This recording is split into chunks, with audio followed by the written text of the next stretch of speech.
Hello and welcome to CPAC 2020. I'm your host, Amelia Kane, and I have the pleasure of sitting down with former Acting Attorney General Matthew Whitaker. Hey Amelia, how are you? I'm doing well, how are you? Good. I feel like we could talk all day about Iowa, but We sure could. We both love our home state. we do, Yes. absolutely.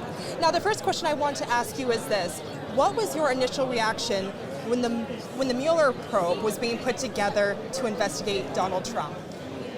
Well, so I was outspoken. I was not at the Department of Justice at the time, and I was pretty outspoken and wrote, some op-eds, and I gave a lot of interviews where I was skeptical. I always believed, and I actually still believe, even though I supervised it, that investigation could have been handled inside the Department of Justice without a special counsel. I think it really. I think there was an overreaction at the time as to probably intentional because of what Jim Comey was doing.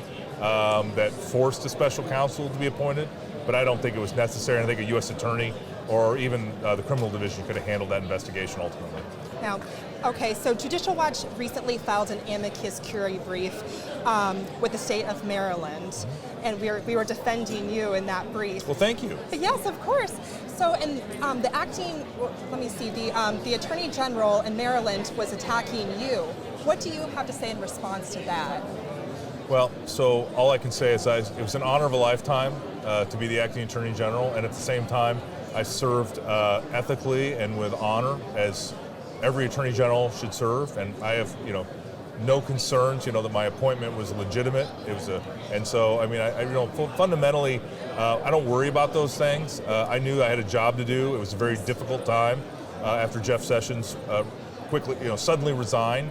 And then before Bill Barr was appointed, and I had to bring the Department of Justice not only under control, and I think that maybe exaggerate, but what I had to do was restore faith that we were going to follow regular order and that we didn't have to worry about the politics. We just had to do our jobs and fundamentally execute the law. Mm-hmm. Now, as your time as Acting Attorney General, did you see any deep state shenanigans, I should say? Well, I'll point to one example that I see now. I think the Roger Stone sentencing recommendation was a prime example, where the four people resigned after, filing and then being overruled. A extraordinary and really aggressive sentencing. You look at what the judge did. Yes. The judge did exactly what Bill Barr and the people, sort of thought should be done and what was appropriate. It was, it recommended 3 to 4 year range. I think that's what he got. And I think that's an example. I mean, that's an example where the, people that are, deep state or whatever you want to call them, career bureaucrats, I don't know, I think raise their hand and demonstrate who they are. Now, saying that, I will tell you, by and large, the men and women of the Department of Justice are extraordinary public servants.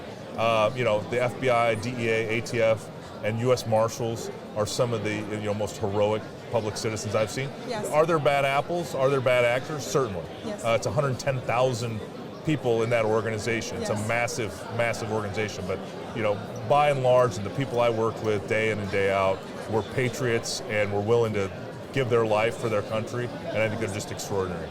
Well, thank you so much for your time. Thank you. Go Hawks. Go Hawks, yes. And thank you for tuning in to Judicial Watch at CPAC. Thank you.